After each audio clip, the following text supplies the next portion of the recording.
ये कहानी रियो नाम के एक लड़के से शुरू होती है जो ट्रेन में सफर कर रहा था, लेकिन उसके पास टिकट नहीं था। इसलिए टिकट इंस्पेक्टर ने जबरदस्ती उसे चलती ट्रेन से धक्का दे दिया। पास ही माया नाम की एक लड़की यह सब देख रही थी। पहली नजर में ही माया को रियो की तरफ आकर्षण महसूस होता है। कुछ समय बाद रियो एक आइसक्रीम खरीदता है और अपने घर की ओर बढ़ता है। जब वह दरवाजे की घंटी बजाता है तो सेरेना दरवाजा खोलती है। रियो को दरवाजे पर देखकर वह जल्दी से अपने पपीते छुपा लेती है, क्योंकि उसे किसी के आने की उम्मीद नहीं थी। रियो अंदर आता है, जबकि सेरेना जल्दी से कपड़े पहन लेती है। सेरेना रियो की बड़ी बहन है। रियो किसी और शहर में पढ़ाई करता है और सिर्फ छुट्टियों में घर आता है। यह घर उनके माता पिता का था, लेकिन उनके निधन के बाद यह रियो का हो गया। बाहर जाने से पहले सेरेना रियो के गाल पर एक हल्की किस देती है। इसके बाद सेरेना अपने बॉयफ्रेंड हैरी से मिलने बाहर चली जाती है और रियो ऊपर से उन्हें देखता रहता है। फिर वह अपने कमरे में जाता है, लेकिन वहाँ बहुत सारा सामान बिखरा हुआ होता है, इसलिए वह सेरेना के बिस्तर पर लेट जाता है। रात को सेरेना हैरी के साथ घर लौटती है। उनके शरीर गर्म होते हैं, इसलिए वे रियो को बाथरूम भेज देते हैं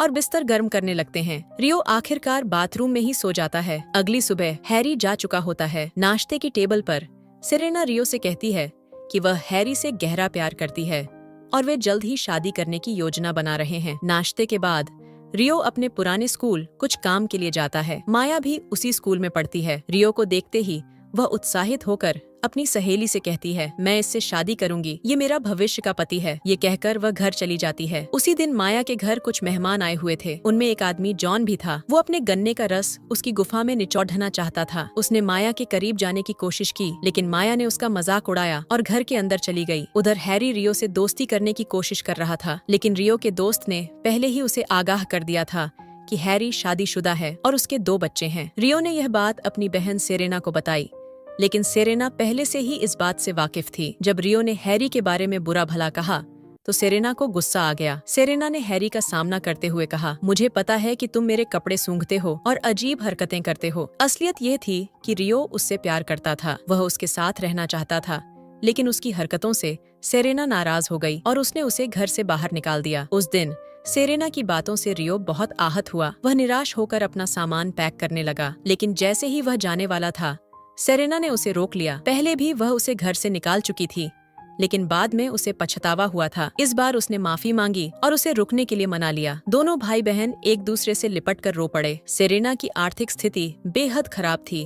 वह कई महीनों से बिजली का बिल नहीं भर पाई थी और कभी भी बिजली कट सकती थी। उसकी मदद करने के लिए रियो ने छोटे मोटे काम करने शुरू कर दिए। एक दिन बाजार में रियो की मुलाकात माया से हुई, जो सब्जियां खरीद रही थीं। वे दोनों साथ बैठकर बातें करने लगे। जिस तरह माया ने उसकी बांही को छुआ और उससे बातें की, रियो को महसूस हुआ कि माया के मन में उसके लिए भावनाएं पनपने लगी हैं। उस दिन बाद में जब रियो घर लौटा तो उसने देखा कि पूरा घर बुरी तरह बिखरा हुआ था। कपड़े और अन्य सामान हर जगह फैले हुए थे। तभी उसने एक लड़की की गर्म आवाजें सुनी। जब वह धीरे धीरे आगे बढ़ा तो उसने एक चौंकाने वाला दृश्य देखा। हैरी ने अपना गन्ना उसकी गुफा के अंदर डाल रखा था। रियो की मौजूदगी से अनजान हैरी को इस बात का बिल्कुल एहसास नहीं था कि वह पकड़ा जा चुका है, लेकिन लड़की उसे देख लेती है। रियो तुरंत भागता है और बाहर से घर का दरवाजा बंद कर देता है, यह सुनिश्चित करते हुए कि सेरेना हैरी की हरकतें देख सके। अंदर हैरी घबराहट में जल्दी से अपनी पैंट पहनता है और कुछ कहने की कोशिश करता है। इस बीच रियो बाहर बैठकर सभी को बताता है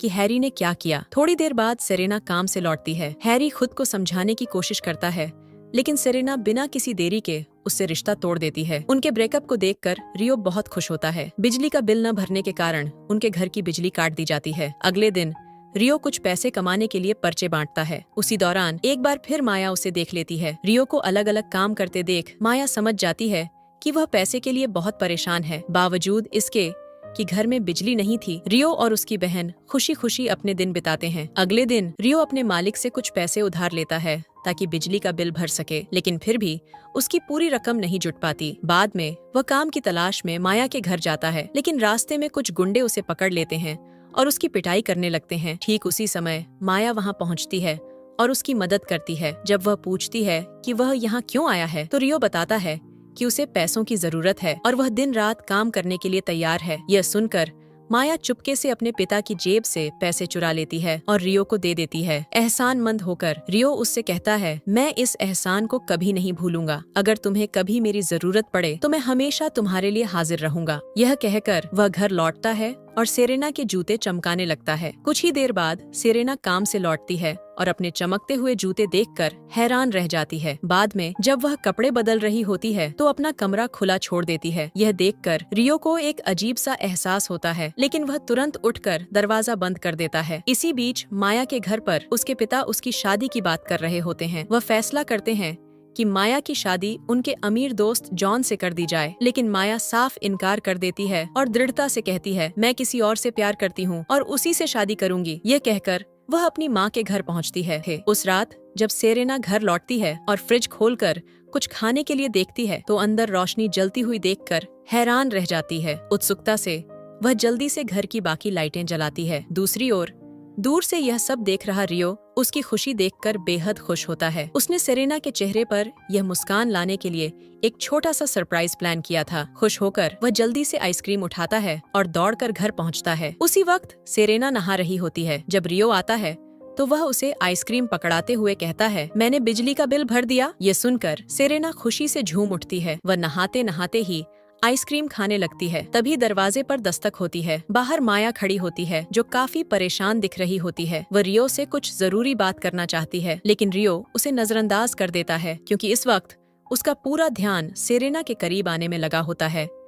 इसी में वह माया से किया हुआ अपना वादा भी भूल जाता है। जैसे ही माया चली जाती है, रियो तुरंत सेरेना के पास लौट आता है। बिना किसी झिझक के वह उसके साथ बाथटब में उतर जाता है। रियो की इस हरकत से सेरेना हैरान रह जाती है और तुरंत पीछे हटते हुए उसे घृणास्पद कहती है। सेरेना के लिए रियो हमेशा एक छोटे भाई जैसा था, लेकिन रियो बचपन से ही उससे प्रेम करता था। रियो के व्यवहार से परेशान सेरेना रात भर सो नहीं पाती। अंततः वह उससे सामना करने का फैसला करती है। जब वह उससे बात करती है तो रियो साफ साफ स्वीकार करता है, मैं तुमसे प्यार करता हूँ। जब मैं तुम्हें किसी और की बाहों में देखता हूँ तो मेरा खून खौलने लगता है। उसकी बातें सुनकर सेरेना का शरीर सिहर उठता है। इसके बाद रियो अपनी बहन की गुफा में धुआंधार धमाके करता है। उस दिन रियो बेहद खुश था क्योंकि वह इस पल का लंबे समय से इंतजार कर रहा था। अगले दिन उसने सेरेना को फिल्म दिखाने का प्लान बनाया, लेकिन जब वह टिकट लेकर घर लौटा तो वहाँ हैरी पहले से मौजूद था। उसे देखते ही रियो अपशब्द कहने लगा, परंतु सेरेना ने बीच में आकर कहा, मैंने हैरी को माफ कर दिया है। रियो को यह बिल्कुल पसंद नहीं आया और वह दोनों पर गुस्सा करने लगा। उस शाम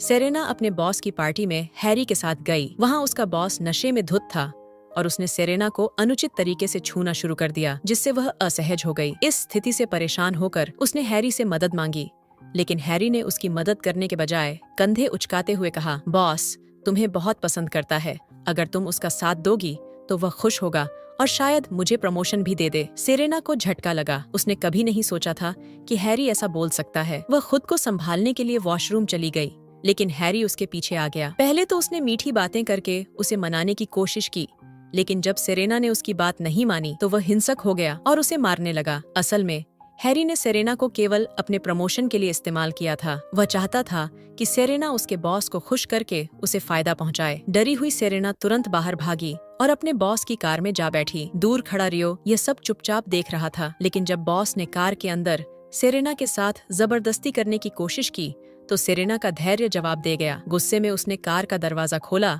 बॉस पर चिल्लाई, वह गुस्से से वहाँ से चली गई। उस रात जब वह घर लौटी तो फूट फूट कर रोई। रियो उससे बात करना चाहता था, लेकिन उसने दरवाजा नहीं खोला। हार कर रियो बाहर निकल गया और घूमते फिरते माया के घर जा पहुंचा। उस दिन माया की शादी थी और घर में खुशियों का माहौल था। हर तरफ हंसी खुशी, नाच गाना और जश्न का माहौल था। लेकिन अचानक जॉन के दुश्मनों का एक झुंड वहां आ धमका, जो शादी को बर्बाद करने के इरादे से आए थे। दोनों पक्षों के बीच गोलीबारी शुरू हो गई और मेहमान डर के मारे इधर उधर भागने लगे। अपनों की रक्षा के लिए जॉन तुरंत लड़ाई में कूद पड़ा। इसी बीच माया भी उसी जगह पहुंच गई जहां रियो बैठा था। अब रियो उससे शादी करना चाहता था, लेकिन माया गुस्से में थी। एक समय था जब वह रियो से शादी करना चाहती थी, लेकिन तब उसने उसे ठुकरा दिया था। अब उसने रियो को आखिरी बार चूमा और फिर अपने पति जॉन के पास लौट गई, जिसने अभी अभी अपने सभी दुश्मनों को हरा दिया था। अगली सुबह जब रियो घर लौटा, सूटकेस को देखते ही उसे समझ आ गया अब विदाई का समय आ गया है। जाने से पहले दोनों ने साथ में आइसक्रीम खाई और अपने बचपन की यादें ताज़ा कीं, और इसी के साथ उनकी कहानी समाप्त हो गई।